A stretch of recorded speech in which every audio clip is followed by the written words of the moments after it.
Cette table ronde a été intitulée l'accompagnement. Alors pourquoi? Eh bien parce que on voit bien que, et tout au long de cette journée, au travers de tous les intervenants, on voit que le traitement de l'hépatite C, qui avant pratiquement un an, parfois 2 ou 3 traitements les uns après les autres et qui ne réussissaient pas, maintenant on est à 2 mois avec en plus une guérison. Ça change complètement les données du problème, mais je dirais que ça les change complètement, tant pour les patients que pour les professionnels de santé. Et ça, je crois que Pascal, là-dessus, on l'avait évoqué, et c'est vrai que les traitements sont arrivés très vite, et que des choses n'ont pas eu le temps de se mettre en ordre de part et d'autre, et que ça, c'est une problématique à laquelle SOS Hépatite doit réfléchir. Avant, on était dans l'attente du traitement, on était dans la guérison, long et douloureux. Et puis maintenant, en 2016, ce traitement contre l'hépatite C est vraiment caractérisé par un temps de traitement court. Donc, nous devons changer la façon d'accompagner. Et je vous rappelle que dans l'accompagnement, l'éducation thérapeutique est un des outils, mais ça n'est pas le seul. Et c'est bien ce qu'on va essayer de voir dans cette table ronde.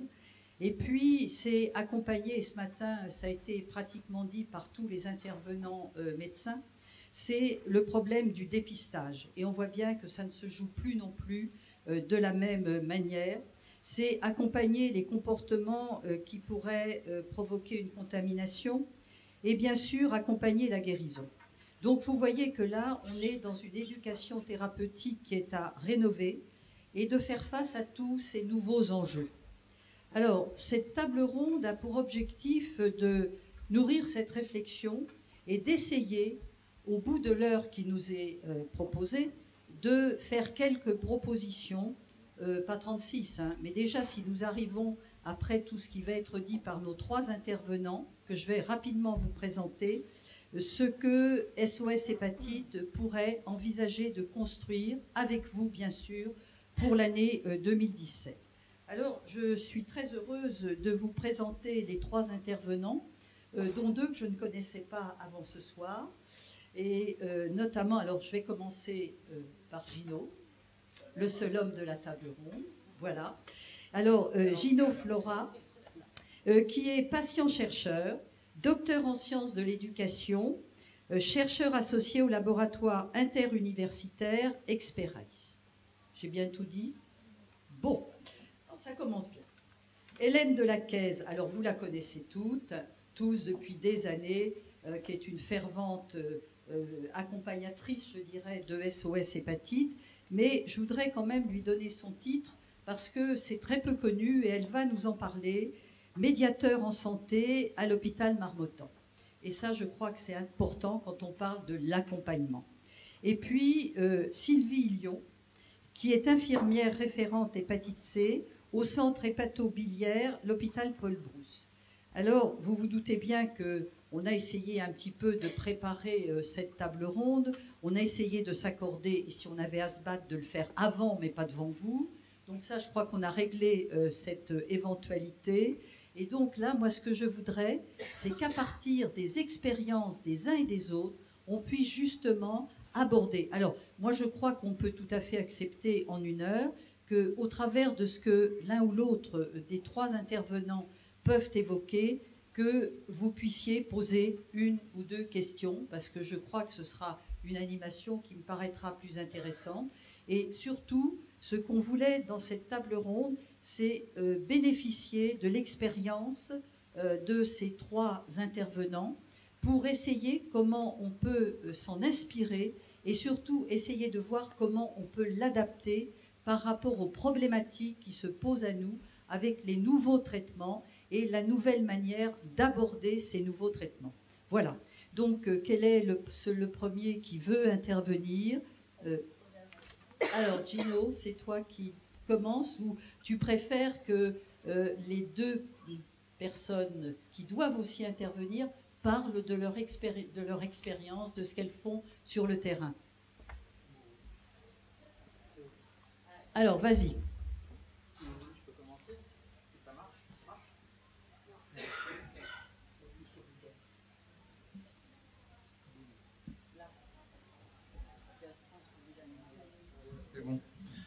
Je vais commencer. Alors, ce que je peux dire, c'est que si je reprends un peu historiquement, là, juste par rapport à cette histoire d'accompagnement, il me semble que dans la loi de 2009 sur l'éducation thérapeutique, il y avait un volet éducation thérapeutique, formation des professionnels de santé, et puis il y avait un volet aussi accompagnement des associations, mais en fait ce volet, on n'a jamais vu de décret. Enfin, ça va voir le jour, enfin c'est en train de voir le jour là maintenant, mais ça aura mis quand même quelques années, quoi. Et ça correspond, il se trouve, effectivement à une problématique qui est en train de se transmuer dans le cadre des personnes qui vivent avec une hépatite C, qui pour un certain nombre vont être guéries, pour un certain nombre vont être guéries pour les médecins, mais pas forcément pour les malades, parce qu'elles continuent à avoir en fait des maladies du foie, même si elles n'ont plus d'hépatite C. Et puis il y a un certain nombre de personnes qui vont penser qu'elles sont guéries alors qu'elles ne le sont pas, parce qu'elles n'ont plus d'hépatite C, mais elles ont un problème hépatique qui se prolonge et de comorbidité, quoi. Et moi, je suis un malade depuis longtemps. J'ai passé pas mal de temps à essayer de me débrouiller seul avec, maladie, avec mes maladies, parce que j'en ai eu plusieurs. Et puis après, je suis passé dans les réseaux associatifs. Et un jour, en fait, j'ai commencé à m'intéresser parce qu'on me l'a suggéré au milieu universitaire. Et puis, il se trouve que j'ai travaillé sur les nouveaux métiers de la santé, pas comme la médiation en santé, hein, sur la base de compétences à apporter. Et si je regarde bien historiquement, le premier dispositif sur lequel on a réfléchi, c'est le dispositif par rapport aux personnes qui vivent avec les cancers. Aujourd'hui, il y a plus de cancers dont on s'occupe de l'après qu'avant, quoi. Et il se trouve que, en fait, c'est une problématique qu'on a déjà connue dans d'autres problématiques de santé, un peu la mutation qui a lieu en ce moment autour du traitement de l'hépatite C. Si on se penche sur l'hépatite C, parce que c'est là qu'il y a une grande, on l'a vu tout au long de cette journée, qu'il y a une grande mutation qui est en train de s'organiser, hein, avec des personnes en fait qui vont vivre sans, donc ils ont appris à vivre avec, plus ou moins. Puis aujourd'hui, ils sont à apprendre à vivre sans. Et en fait, si on regarde bien, ils ont à vivre sans, mais pas sans problème de vie avec la maladie. Et puis, j'arrêterai là, mais j'ai aussi, juste après 2009, j'ai participé au montage de la première université des patients à la faculté de médecine Pierre et Marie Curie, où en fait, on s'est posé la question de telle manière. Est-ce qu'on ne peut pas former des acteurs dans le soin? Et dans ces acteurs dans le soin, si je reprends un peu un propos qu'a évoqué Pascal, qui vient d'embaucher un éducateur sportif dans un programme d'éducation thérapeutique, on a intégré des patients qui sont des acteurs dans le soin, et puis on a intégré aussi un professeur d'éducation thérapeutique à la première promotion et 2 professeurs d'éducation thérapeutique, d'éducation sportive, parce que c'est une problématique de l'accompagnement. En fait, comment on vit, il y a la nutrition, il y a l'effort physique, l'activité physique, pas forcément le sport, et puis il y a vraiment le soin avec les professionnels de santé.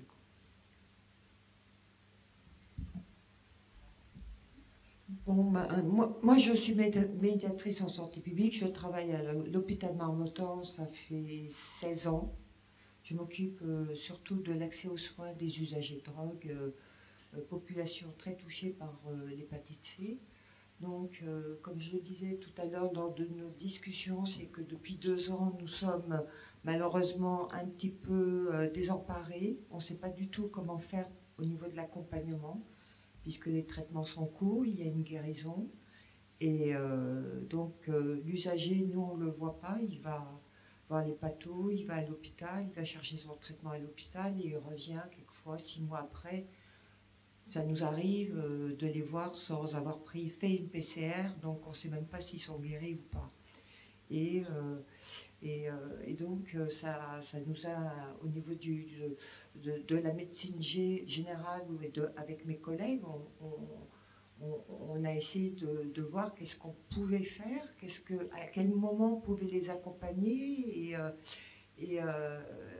parce qu'au niveau effet secondaire, bon, il y en a beaucoup moins qu'avec l'interféron et la ribavirine, c'est pas la même chose. Donc nous, on avait vraiment mis un bouclier pour qu'il soit materné, etc., avec la possibilité de venir toutes les semaines pour l'injection d'interféron. Et d'un seul coup, plus rien avec ces nouveaux traitements. Donc chez nous, au niveau des F3, F4, ceux qui ont des fibroses sévères, ont été guéris. Tous les jours, je me guéris sur ma base de données. C'est génial, hein. Je suis super contente, mais il manque quelque chose. Il manque, je sais pas, c'est... Voilà. Donc, et maintenant, on voit des nouvelles contaminations. Et je me pose la question, ces jeunes qui ont 25 ans, à qui on annonce qu'ils ont une hépatite, ils vont bien sûr bénéficier d'un traitement puisqu'ils font partie de cette... au niveau du décret, Marisol Touraine a dit que ces patients usagers à fort potentiel transmissible a un accès tout de suite au traitement. Donc c'est des patients qui sont F0, F1 vont avoir un accès au traitement, 2 mois de traitement, on va leur annoncer qu'ils sont guéris et après. Voilà. Et il y a l'autre versant, c'est celui qui est guéri, qui a vécu pendant des années avec un traitement et qu'on lui annonce qu'il est guéri, qu'il a pu le 100%, qu'il a pu la hache, et qu'est-ce qu'on en fait? Voilà. Donc tout ça, c'est des questions que tous les jours on se pose dans notre service, parce qu'on les voit tous les jours. On sait, on a une population où c'est 60% sur 2500 patients qui sont positifs, hein, donc on les voit. Et on se sent démunis. C'est terrible, hein. C'est terrible de se dire on est là pour aider et on n'arrive pas à trouver les outils qu'il faut. Donc peut-être, Sophie, tu peux m'aider par rapport à nous, Sylvie, parce que nous, on n'est pas à l'hôpital. C'est du médico-social, c'est du sanitaire, on n'est pas dans un service hospitalier. Merci Hélène. Alors moi je suis Sylvie Lyon, je suis infirmière à Paul Brousse. Ça fait quelques années que je m'occupe de patients effectivement qui vont être traités pour l'hépatite C. J'ai connu l'interféron, la ribavirine et comme beaucoup de patients ici, la révolution avec l'arrivée des antiviraux. Alors notre regard d'infirmière, parce que je ne suis pas toute seule, j'ai ma collègue avec moi, notre regard à nous déjà, c'est qu'on a un petit peu peur de la banalisation du traitement de l'hépatite C.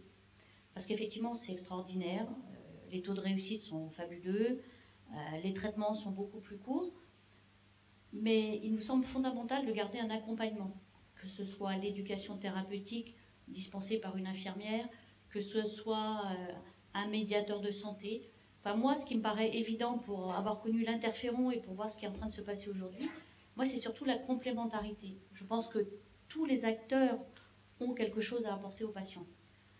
Comme j'expliquais tout à l'heure, effectivement, avant qu'on rentre sur la table ronde, à l'hôpital, on a des problématiques, on va dire, de temps. Donc on va aller dans le pratico-pratique, le traitement, la dispensation, les effets secondaires. Voilà. Mais il faut être lucide, on n'a pas forcément beaucoup de temps pour tout ce qui est social, comment on va percevoir les choses. On fait ce qu'on peut, mais c'est là que je me dis que le milieu associatif, les patients ont quelque chose à apporter à tous ces patients-là. Je pense qu'il y a de la place pour tout le monde et que effectivement c'est plutôt, pour moi, la vision des choses. Alors, effectivement, c'est peut-être la vision parce que je fais partie des anciennes et que c'est un travail que je faisais avec Michel pour beaucoup de patients, parce que quand je sentais que j'étais dans mes limites, parce qu'effectivement en tant qu'infirmière d'éducation, on n'est pas psychologue, on a chacun des limites. Les groupes de parole d'SOS nous a beaucoup aidés pour certains types de patients. J'ai vraiment l'impression que dans le travail d'accompagnement, il y a de la place pour tout le monde, mais surtout de ne pas minimiser l'importance de cet accompagnement, même si on va sur un traitement beaucoup plus simple. Alors effectivement, on le sait aussi, il y a 80-90% des patients qui vont bien vivre la guérison. On sait aussi que se vivre après sans virus, la problématique ne va pas être systématique. Il y a beaucoup de gens qui vont le gérer correctement, qui vont revivre parce qu'effectivement ils sont beaucoup moins fatigués. Ils ne vont pas forcément avoir de soucis existentiels. Il y a quand même beaucoup de gens qui sont très heureux, qui vont très bien. Maintenant, effectivement, comment accompagner tous les autres patients? Donc c'est les exemples que prenait Hélène, tous ces patients effectivement qui, toute leur vie, ont été à 100%, ont malheureusement souffert de tous ces effets secondaires et donc n'ont pas eu une vie classique, normale. Et un jour, on leur dit, ben voilà, vous êtes guéris, tout va bien, débrouillez-vous. Voilà. Après, il va falloir adapter l'accompagnement en fonction du patient et donc de la personnalisation de cet accompagnement. Et c'est là-dessus, je pense effectivement qu'il faut qu'il y ait une réflexion. Et je pense que c'est là effectivement que tout le milieu associatif a sa place. Et c'est là qu'on retrouve les limites du milieu hospitalier. Oui, alors vous avez entendu ces 3 témoignages. Alors je voudrais rebondir sur ce qui a pu être dit là par les 3 personnes. C'est qu'on voit bien qu'aujourd'hui, on a des problématiques qui ne se posent plus du tout, ce que je disais au départ, de la même manière. Et est-on en possibilité, en capacité justement d'y réfléchir? Alors, ont été évoquées beaucoup de choses là, hein, dans les 3 interventions, parce qu'on voit bien qu'il y a des choses qui se jouent d'une certaine manière en milieu hospitalier, structuré. Là, je voudrais quand même mettre un tout petit bémol, c'est qu'on a une expérience, mais qui ne se joue déjà pas de la même manière sur l'ensemble du territoire. Hein. Et quand il a été évoqué des inégalités de territoire, on les trouve déjà aujourd'hui avec la problématique de l'éducation thérapeutique telle qu'elle peut être déployée dans certains établissements hospitaliers. Et puis je dirais que de l'autre côté, ce qu'évoquait Hélène, c'est les différents publics. Et c'est là aussi où il y a une vraie réflexion à faire.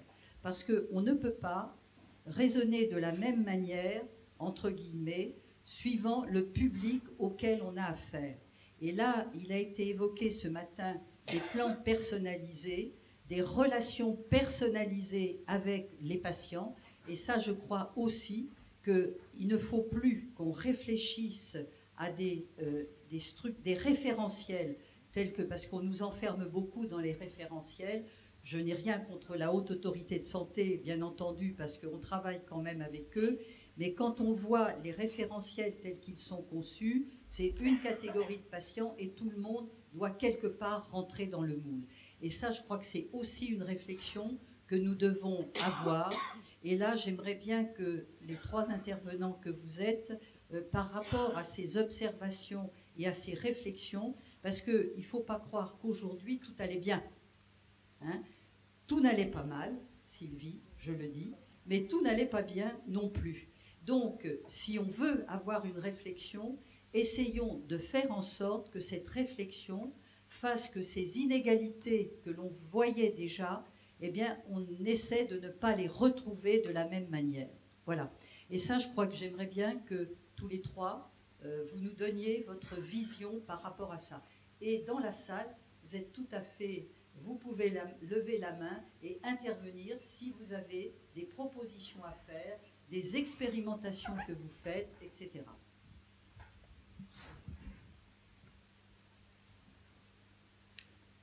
Ce que tu disais, Daniel, c'est en fait ne pas rajouter dans l'accompagnement personnalisé humain à ce qui a été dit par rapport au fait, aux inégalités qui sont créées par en fait, des différences de possibilités de suivi biomédical. Et on est complètement d'accord. Alors là, je pense que il me semble que votre association, SOS Hépatite, est bien là pour dénoncer et être force de proposition, quoi. Donc dénoncer, moi il me semble de là où j'en suis, en fait,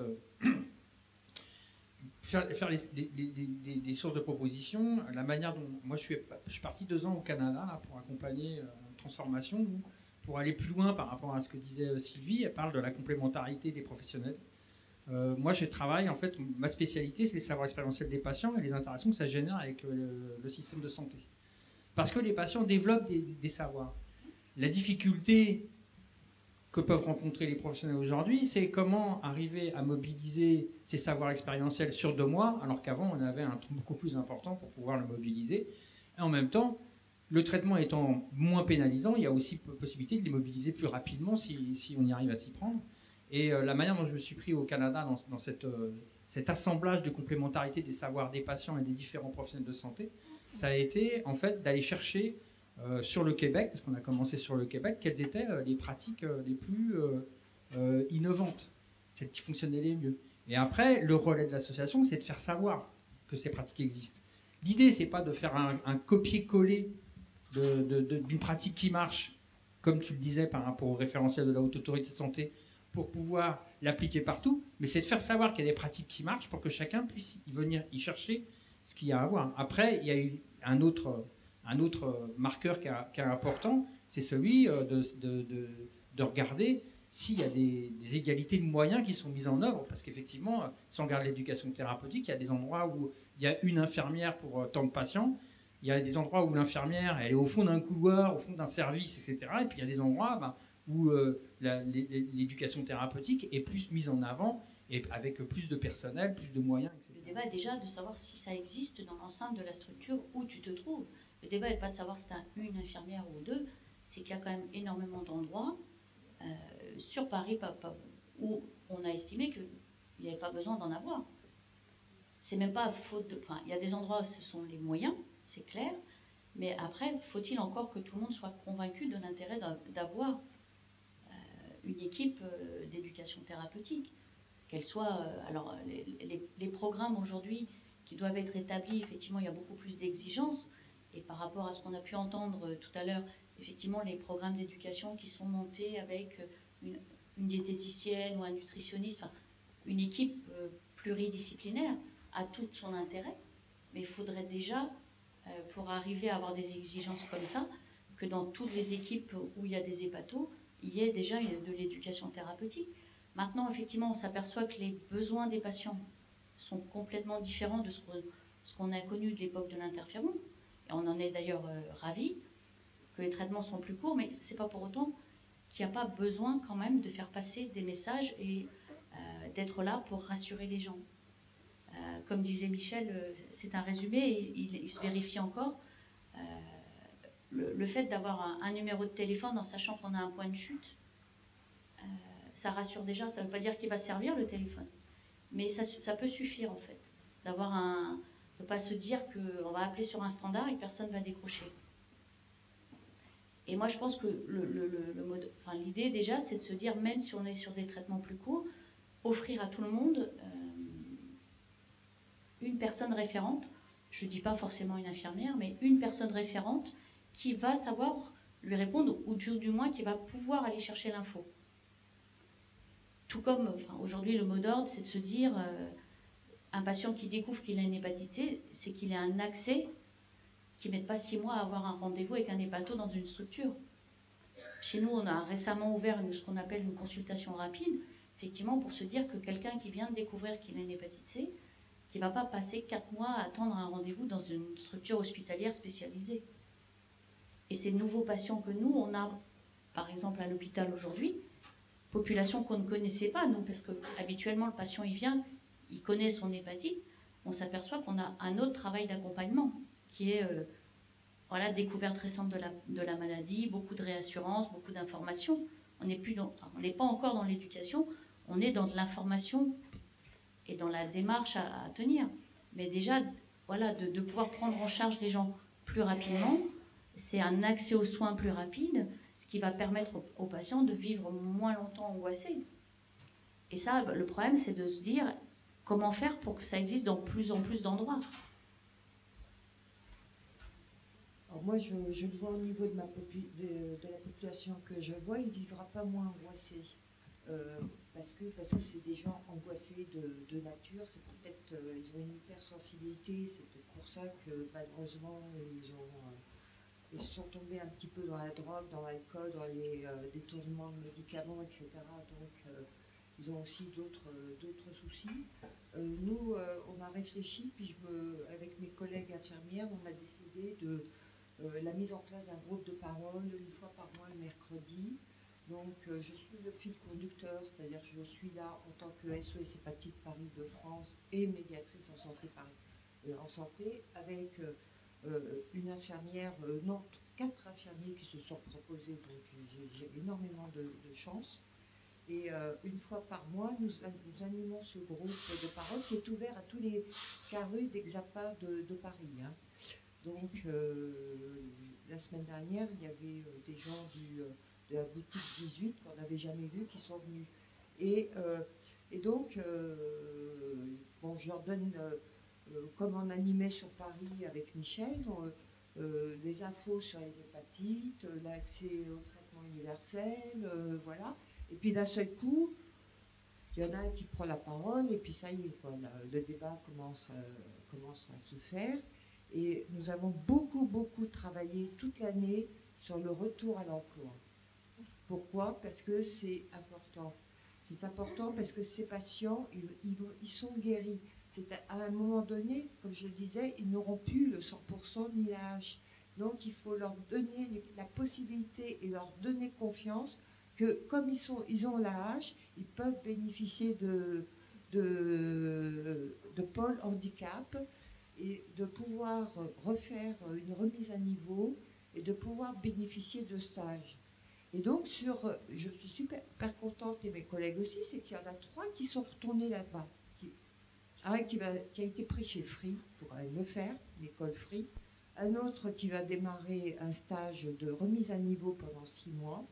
Et c'est des gens, ça fait 20 ans qu'ils n'ont jamais bossé. 20 ans. Et donc, ils commencent à de nouveau réapprécier leur corps. Mais ça a demandé, c'est un travail énorme. Alors, au niveau de la sexualité, ça a été pareil. Parce que nous, on en parle très facilement. Mais c'est vrai, ils ont des problèmes de sexualité. Il y en a un qui m'a dit, écoute Hélène, moi, j'ai trouvé quelqu'un, et le virus de l'hépatite C, est-ce qu'il est transmissible sexuellement? Est-ce que tu comprends? Moi, j'en sais rien. Donc, je lui ai dit non. Il dit, mais pourtant, ma copine, elle m'a dit oui. Donc, il a fallu que je reçoive sa nouvelle copine, réexpliquer, etc. Mais pour moi, c'est important. La guérison, c'est pas que la guérison du virus, c'est la guérison pour amener l'usager vers le droit commun et le rendre acteur de sa vie. Voilà. Oui, alors ce qu'est en train de dire Hélène, et je crois que c'est important, c'est que on parle du parcours de soins là, mais je dirais que c'est le parcours de vie, et qu'à partir de là, d'une pathologie, d'un traitement, qu'est-ce que l'on en fait au-delà du soin? Et je crois que c'est important parce que quelqu'un peut tout à fait découvrir en lui des capacités qu'il ne croyait pas qu'il pouvait avoir pour lui permettre de redevenir un citoyen, je dirais, à part entière. Et quand on parle de l'accompagnement, justement, est-ce qu'on n'est pas dans ce volet-là, et que ça veut dire aussi que ça n'est pas l'affaire que de professionnels de santé, et qu'il va peut-être falloir...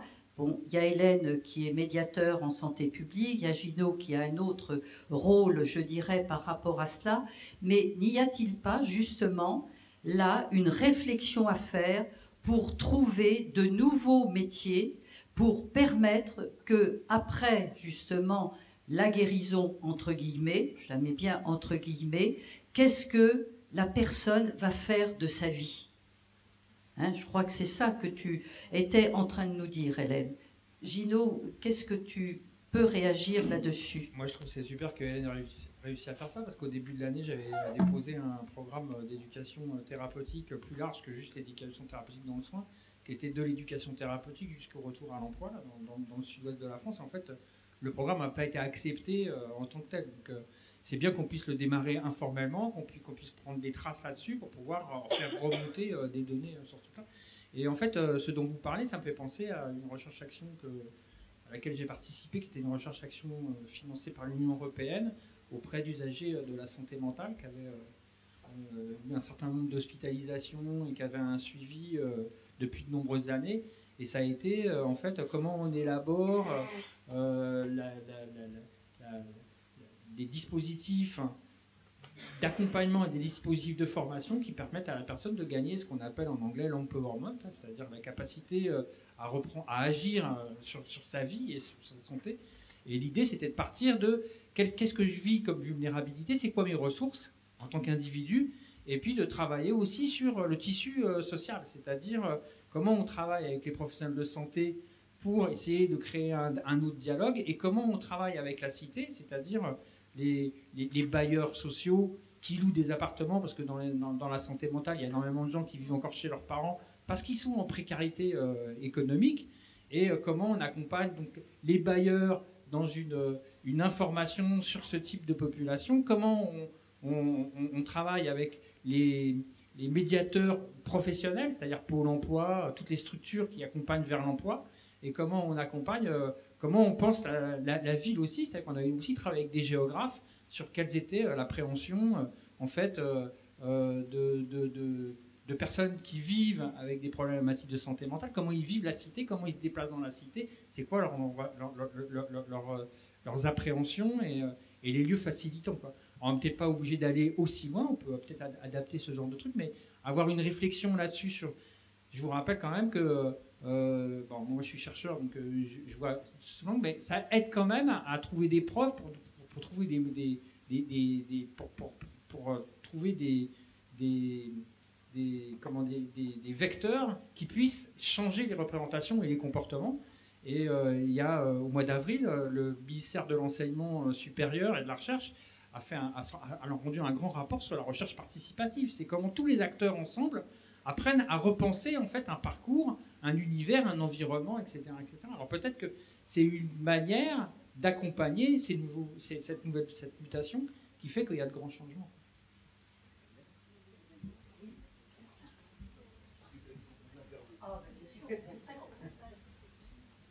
C'est pour dire, je souscris parfaitement à tout ce qui a été dit. Accompagner les gens du diagnostic au projet de retour à la vie sociétale.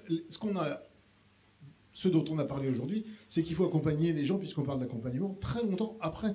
Et c'est pas facile, parce que de mon ancien temps de malade, où on était soigné 3 ans sous interféron, on avait le temps de se connaître, et d'aller au groupe de parole pendant longtemps. Et du coup, on restait attachés, n'est-ce pas, Christiane? On est fidèles. Maintenant, les gens, on les voit 2 mois.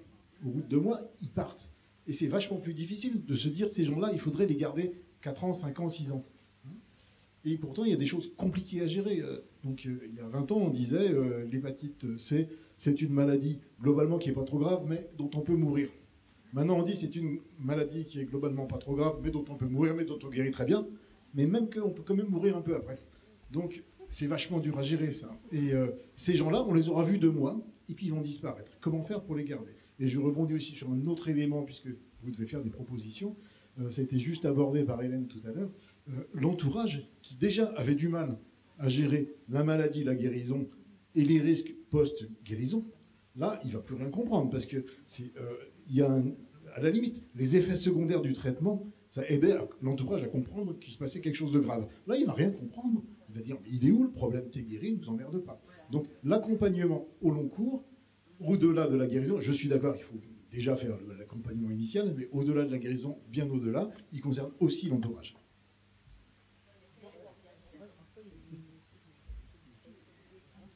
Moi, je voudrais juste donner un élément, et puis qui fera aussi référence à ce qui a été fait aujourd'hui pendant la journée. C'est que là, on a été quand même fait un petit focus sur tout ce qui est hépatite C, traitement et guérison. Moi, je voudrais rappeler quand même qu'on parle aussi de maladie du foie. On a fait l'extension aussi sur la terminaison qu'on a donnée à SOS hépatite. C'est hépatite et maladie du foie. Donc, sur ce point, ce que je voudrais dire, c'est que je suis un petit cocorico dans notre région, sur Rhône-Alpes. Mes collègues de Prométhée, je ne sais pas s'ils sont toujours ici. Oui. En fait, on a une plateforme qui est assez revendicative, où on a une association de patients SOS hépatite. On a Prométhée, qui est effectivement une association de soignants. On y retrouve différents corps dans l'accompagnement de l'ETP qui sont formés à l'ETP. Nous sommes formés à l'ETP et nous fonctionnons effectivement aujourd'hui sous une forme transversale. C'est-à-dire, ce que je veux dire par là, c'est que si on intervient dans un groupe de parole sur un atelier, on ne va pas partir sur un présupposé de dire on ne prend que des hépatites, des traitements, ces choses-là. On a passé ce cap. Aujourd'hui, on prend toutes les maladies du foie. Donc, ce qui permet effectivement de travailler sur des thématiques communes. Ensuite, pour aller un peu plus loin et faire court, c'est pas mieux, c'était la semaine dernière, j'ai eu la chance de participer à une réunion d'information qui se basait sous une personne qui avait fait une thèse sur, qui est là, si on voudra en parler, sur les NASH, donc ça a été le sujet aussi aujourd'hui, et où on a retrouvé effectivement une problématique commune sur différentes thématiques, sur des différentes pathologies. On reprend le diabète, on reprend le cardiovasculaire, on reprend les hépatites. Et on a réussi effectivement à trouver un point commun et à travailler ensemble. Comment travailler ensemble? trouver une thématique. Donc la thématique, ça pourrait être aussi, effectivement, on a parlé de l'environnement familial, de l'après, de la compréhension, et on a aussi parlé, effectivement, de travailler sur l'activité physique. Et là, aujourd'hui, il y a encore une thématique sur laquelle on peut avancer. Et c'est des preuves. Qu'aujourd'hui, on est plus ou moins dans une petite réflexion, mais on est surtout sur le faire. Par exemple, des choses qui sont en route et qui sont prévues pour courant 2016. Oui, alors merci de vos interventions. Ce que je veux dire, que là, on parle des hépatites, mais là, je dirais qu'on a l'ambition que des propositions qu'on pourrait être amené à faire à la fin de cette table ronde, c'est de pouvoir le transposer dans l'ensemble de d'autres pathologies. Et quand on parle de l'éducation thérapeutique, il y en a dans un certain nombre de pathologies, enfin dans toutes les pathologies chroniques. On a aussi des personnes, et on l'a bien vu aujourd'hui, avec des polypathologies, etc. Et que l'ambition, entre guillemets, je dirais, c'est un mot présomptueux peut-être, mais c'est bien de dire, si on fait une réflexion à SOS hépatite et maladie du foie, puisque hier on a dit qu'on allait changer notre logo, c'est l'occasion de vous le dire, pour qu'on y intègre les maladies du foie, c'est bien de se dire que les propositions ou les recommandations que l'on pourrait faire ne s'adressent pas que aux hépatites, mais pourraient, à terme d'exemple, si on est suffisamment convaincant sur les travaux qu'on pourrait mener en 2017, mais pouvoir le déployer eu égard à d'autres pathologies. On est vraiment là, merci de ton intervention qui effectivement nous fait dire qu'il faut arrêter de compartimenter, et ça aussi, mais à un moment, il faut bien réfléchir là où l'on est et déjà de l'adapter, de voir comment cela peut être repris par d'autres. Je crois que effectivement, tu as eu tout à fait raison de reposer. Et puis Laurent, je suis bien d'accord. Laurent, je sais bien, mais on essaye de la fourrer. Thomas Laurenceau. France Alzheimer, on n'y arrive pas. Ben oui, tu vois bien, je t'ai dit qu'il fallait que j'arrête parce que vraiment là. Non, ce que je veux dire à Thomas, c'est que bien entendu, l'environnement ne doit jamais être oublié. Et moi, pour avoir mené à l'époque des groupes de parole, mais on était sous interféron et RIBA, déjà l'environnement ne comprenait pas ce qui se passait, mais quand on disait il a éradiqué le virus, etc., et qu'immédiatement on lui disait que la personne elle pouvait faire ci, ça, etc., elle était redevenue comme avant et qu'il fallait qu'elle se comporte comme ça. Et là, on a quand même eu des ruptures qui n'étaient pas évidentes et faciles et à gérer dans l'environnement familial. Bon, est-ce qu'il y a d'autres interventions? Parce que l'heure passe, on va me dire que je ne contrôle pas l'heure. Est-ce qu'il y a quelqu'un qui... Carmen. Carmen. Au stage de réinsertion des handicapés. Oui, je reviens un peu sur l'éducation thérapeutique. Au départ, vous avez dit qu'il ne faut pas banaliser les nouveaux traitements.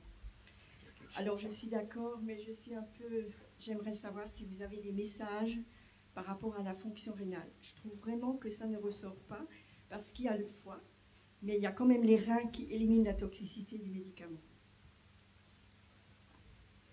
Avec les anciens traitements, je précise, interférons, on entendait beaucoup plus souvent les patients à qui on avait dit, le médecin par exemple, buvait 1,5 litre par 24 heures. Avec les nouvelles molécules, comme c'est court, j'ai l'impression que c'est un message qui ne passe plus. Alors que les médicaments sont quand même toxiques. Alors, je pense que c'est plutôt Pascal qui devrait prendre la parole en tant que médecin.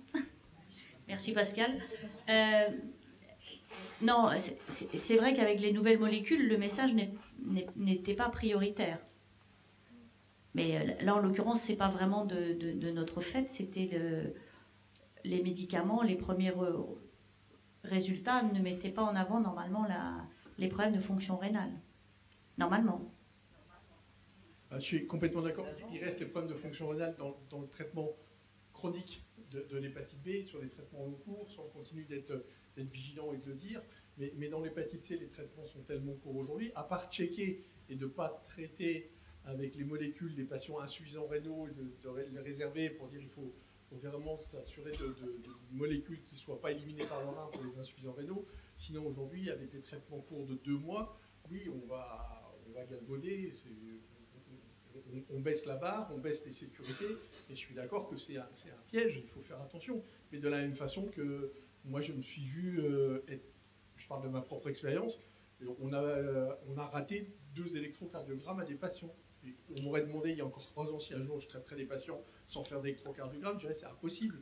Et là, ben, voilà, ça a merdé, tac, tac, tac, la RCP, le bidule, le machin, et les patients, ils ont été traités sans électrocardiogramme. Je crois qu'il faut qu'on reste vigilant dans notre capacité à checker tous les points et à rester exigeant, y compris dans les comorbidités. Ça va être hyper important de lâcher un mot sur le tabac ou sur l'importance de boire 2 litres par jour, par exemple, parce que c'est des moments de rencontre qui sont importants.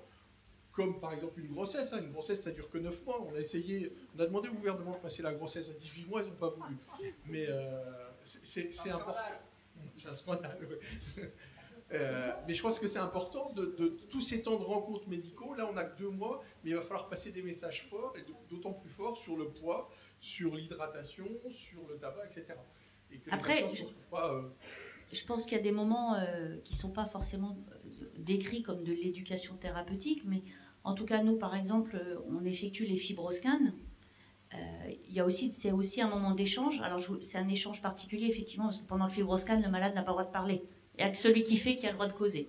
Comme ça, mais c'est aussi un moment où vous pouvez passer un message par rapport, effectivement, aux maladies du foie, par rapport à l'activité physique, parce que, bon, effectivement, les nouvelles machines, on a la CAP. On voit quand même qu'il y a beaucoup de patients qui ont des problèmes de stéatose. Alors même si, pour la plupart des endroits, c'est des infirmières, je pense qu'il est important de sensibiliser les patients à ce paramètre, effectivement, par rapport à l'alimentation, l'activité physique et l'hydratation. Mais c'est vrai qu'avec les nouveaux médicaments, on n'a pas lourdement insisté sur le rein. Pour compléter ce qu'a dit Khaled, au niveau de l'association Prométhée et de l'éducation thérapeutique, donc on essaye, nous, avec l'arrivée des nouveaux traitements, effectivement, le programme il a été ouvert à l'ensemble des maladies du foie. Et l'idée, c'est vraiment de travailler à la fois sur, d'être plus centré sur les compétences psychosociales. Donc on a un groupe d'échange qui est co-animé avec une psychologue. Et c'est vrai que je pense que la question de la complémentarité dans la pluridisciplinarité, elle est très importante pour comprendre, pour contenir aussi le vécu qui parfois peut être compliqué et qui peut être échangé, et d'avoir cette personne qui est garante un peu du cadre et de la sécurité de tous. Et puis sur les changements, on essaye d'axer aussi sur les changements de comportement, que ce soit alimentaire et activité physique. Et là, c'est vrai que pareil, on s'entoure d'une diététicienne et d'une éducatrice en activité physique adaptée, et bien sûr de l'aide, de la collaboration des patients ressources. Voilà. Oui, moi j'ai été très étonnée d'entendre dire qu'un médecin pouvait supprimer le 100% dès qu'on avait éradiqué le virus. Moi je viens d'une région où au contraire on ne parle pas de guérison. Oui, mais enfin, il faut déjà que le médecin demande. Alors, est-ce que c'est général de refuser? Si, le médecin remplit le dossier. Hein. Mais non. Oui. Donc... Le problème qu'on a aujourd'hui, c'est que des patients qui ont été dans la demande d'ALD, si au départ on a vu que le patient était F2, qu'il avait du virus, et que c'est pour ça qu'on demandait sa prise en charge à 100%, quand le patient revient 3 ans après à la fin de son ALD et que tu réponds il n'a plus de virus et je demande la poursuite, le médecin conseil il répond stop.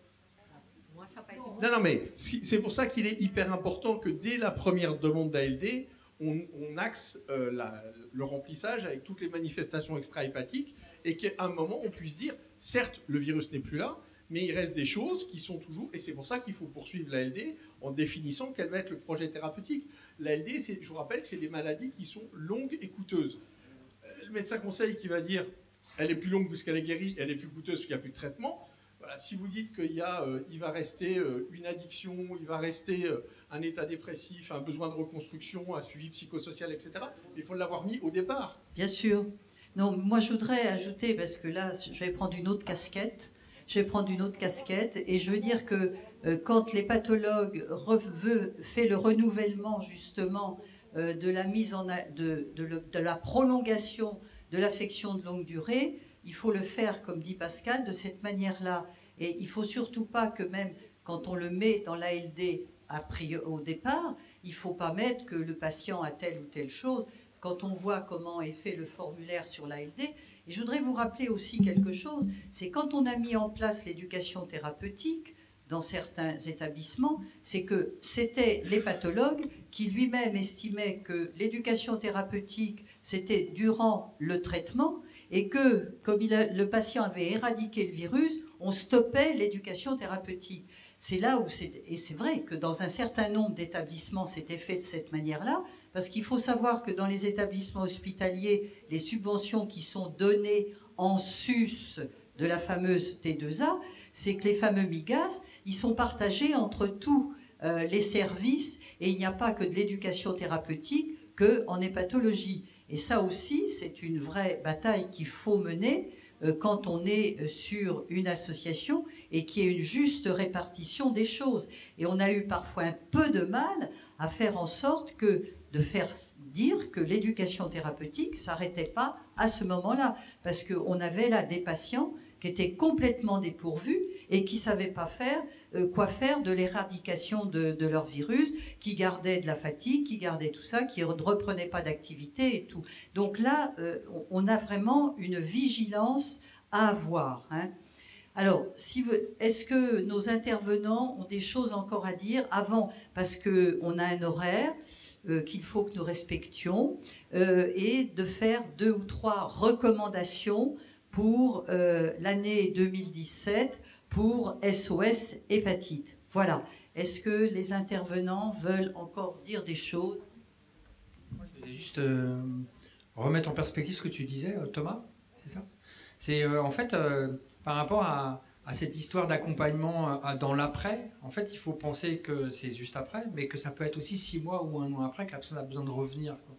Parce que moi, à une époque, j'animais des groupes de parole autour des hépatites virales, et on a souvent vu des gens qui revenaient 1 an ou 2 ans après le traitement parce qu'ils n'avaient pas pu exprimer des choses à un moment, et que 2 ans après, quand ils apprenaient que le groupe de parole existait, ils ressentaient le besoin de venir exprimer des choses, quoi. Donc, c'est aussi penser plus en termes du moment de la maladie, mais en fait de personnes qui vivent avec et qui a vécu avec, pour que la personne elle puisse rentrer à n'importe quel moment, re-rentrer dans le dispositif à n'importe quel moment, quoi.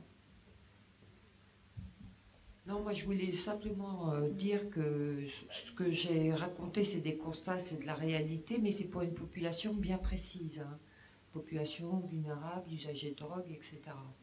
Donc il est vrai que dans quelques années, même pas dans 1 an, 2 ans, dès qu'il y aura le traitement universel pour tout le monde, la Sécu va pas non plus... je crois que le 100%, c'est quelque chose qui, éventuellement, sera revu par les tutelles, puisqu'il y aura une guérison pour les F0, F1, etc. Donc, moi, je passe la parole à Daniel, et je vous remercie de m'avoir invité à cette table ronde. Peut-être que Pascal, tu auras des choses à nous dire, et on va te communiquer. Alors, au travers de tout ce qui a été dit, on a peut-être quelques recommandations à faire et propositions qui, bien entendu, sera mise en débat au sein de SOS Hépatite, hein. À savoir qu'on a bien vu qu'on a commencé par dire que même aujourd'hui, l'éducation thérapeutique ou l'accompagnement, puisque la thématique de notre table ronde c'était l'accompagnement, était déjà inégalitaire sur l'ensemble du territoire. Donc on a pensé qu'une des premières recommandations que nous souhaiterions faire, c'est d'essayer de voir comment on peut faire que justement cet accompagnement dans lequel l'éducation thérapeutique est un des outils, peut-on faire des propositions pour qu'elle soit équitable sur l'ensemble du territoire, hein. Et ça nous a même été dit par des médecins aujourd'hui. Et tout à l'heure, quand Sylvie abordait le problème qu'on détecte une hépatite et le temps qu'il faut pour avoir une consultation avec un spécialiste, tout ça en fait partie. Et je pense que ça, c'est peut-être une des premières recommandations sur laquelle nous pourrions travailler. La deuxième, c'est que, et Sylvie l'a dit, et tout à l'heure en discutant ensemble, là, tous les 4, c'est qu'on dit les choses qui ne vont pas très bien, mais certains ont pris la parole pour expliciter des choses qui se faisaient déjà.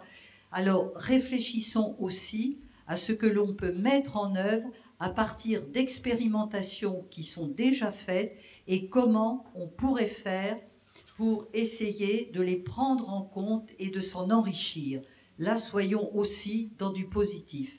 Et puis, le troisième axe que nous avons aussi abordé, c'est que je voudrais vous rappeler, non pas que je sois pour la globalité de la loi de Madame Marisol Touraine, de dire qu'on a un article 92.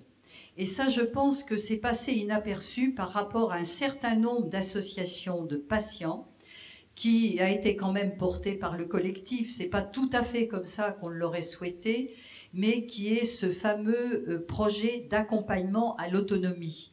Et on voit bien tout ce qu'on a dit là, avant, pendant, après, le patient, son environnement, tout ce qui tourne autour au plan social, environnemental, etc.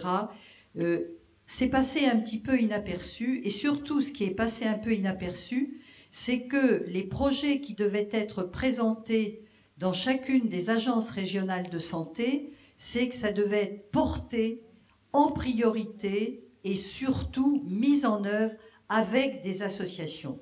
Alors pour le moment, ça n'a pas encore, c'est remonté au ministère, les ARS ont fait des sélections dans les projets qui leur étaient présentés, mais cet article 92, il faut qu'on regarde comment il va être mis en place et comment dans certains projets, et moi je vous invite les uns et les autres, dans le cadre de vos agences régionales de santé, de voir quel est le projet qui va être retenu et de voir justement comment les associations vont être prises en compte pour respecter cet article 92 de ces projets d'expérimentation à l'accompagnement à l'autonomie en santé. Et ça me paraît fondamental parce que c'est des projets qui vont durer 5 ans avec des financements qui vont être donnés pour 5 ans et il faudra être vigilant pour regarder comment ils vont être mis en œuvre sur l'ensemble du territoire.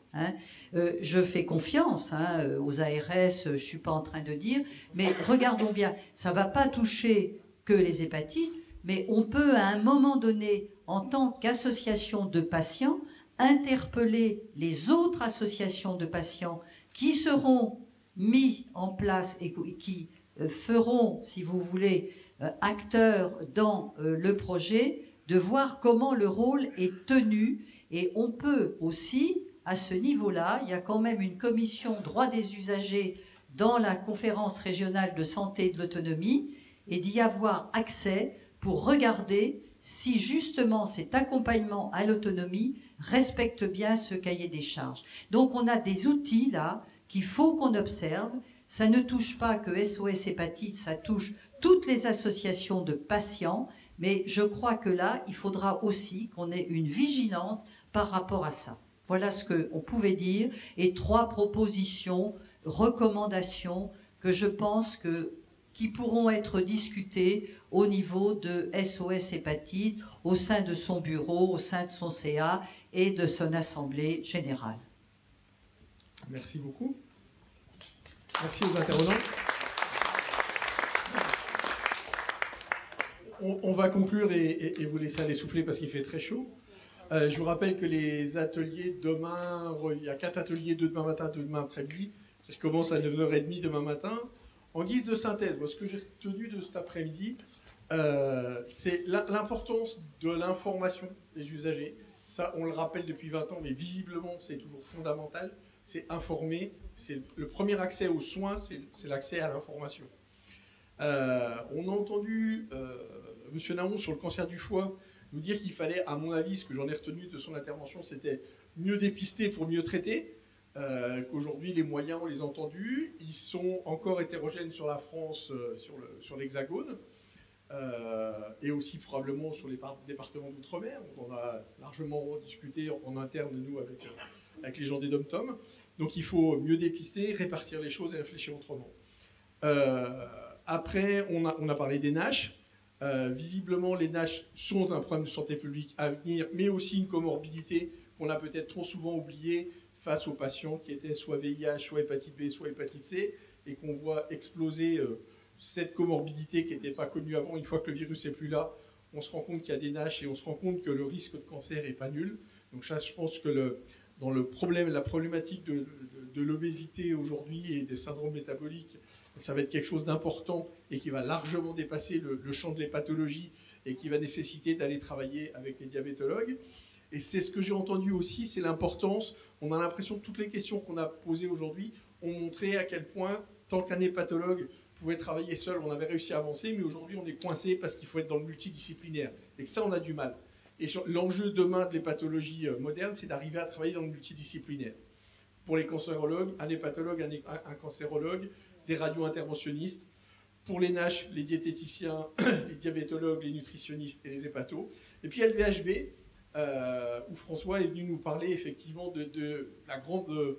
ce qu'on attend énormément, c'est des guidelines européennes, puisqu'effectivement, il nous disait que le dépistage était en panne en France, que la vaccination était en panne, ça on le savait depuis longtemps, mais l'hépatite B ne doit pas être la grande oubliée de l'histoire face à l'hépatite C. Il est temps qu'on avance, qu'on se remette en ordre de marche, qu'on réclame des choses. Et là aussi, à mon avis, le lien doit se faire entre les addictologues, les vaccinologues, les pédiatres. On entend encore trop souvent de gens s'opposer à la vaccination et au dépistage, donc il faut réfléchir et on attend avec impatience des recommandations de la Société européenne d'hépato qui auront lieu 2017 et qu'il faudra, à mon avis, forcer, ça serait le boulot d'associatif, pour que la France reprenne ses directives européennes. Et puis, moi, je retiens de cette encéphalopathie hépatique, à minima, pareil, hein, même réflexion, du travailler ensemble. La difficulté aujourd'hui à faire matcher un neurologue, un hépato et des neuropsychologues pour évaluer les choses, et des radiologues. Donc, toujours cette même représentation de la difficulté de cette transversalité professionnelle, avec l'importance du patient et de la connaissance, de faire circuler l'information sur l'encéphalopathie à minima. Et puis cette table ronde, j'ai envie de lancer un mot comme ça, c'est moi j'ai entendu quelque part que ça me faisait écho sur la résilience hépatologique. Le temps du traitement s'est raccourci, on a dit qu'il y avait l'avant, qui aussi va se raccourcir parce que du coup il n'y aura plus d'avant, parce que l'avant il va fondre comme peau de chagrin, on sera dépisté et traité. Mais par contre, on va avoir un énorme après. Et ce que j'ai entendu dans tout ce que vous nous avez dit là, c'était l'importance de réflechir à cet après dans une problématique multi-professionnelle, multidynamique, avec la resocialisation, l'estime de soi à reconquérir, la place du patient à retrouver, l'éducation thérapeutique à réinventer différemment. Et puis l'entourage, c'est quelque chose de fondamental. Et je pense que la question que vous nous posez, là, vous nous proposez de travailler, c'est de comment réentourer le patient après son traitement, comment remettre des gens autour de lui, remettre du sens social autour de ce patient guéri, qui va être une formidable avancée. Moi, j'ai envie de dire qu'on a du boulot pour 1 an et ça va même faire court avant le prochain forum pour arriver à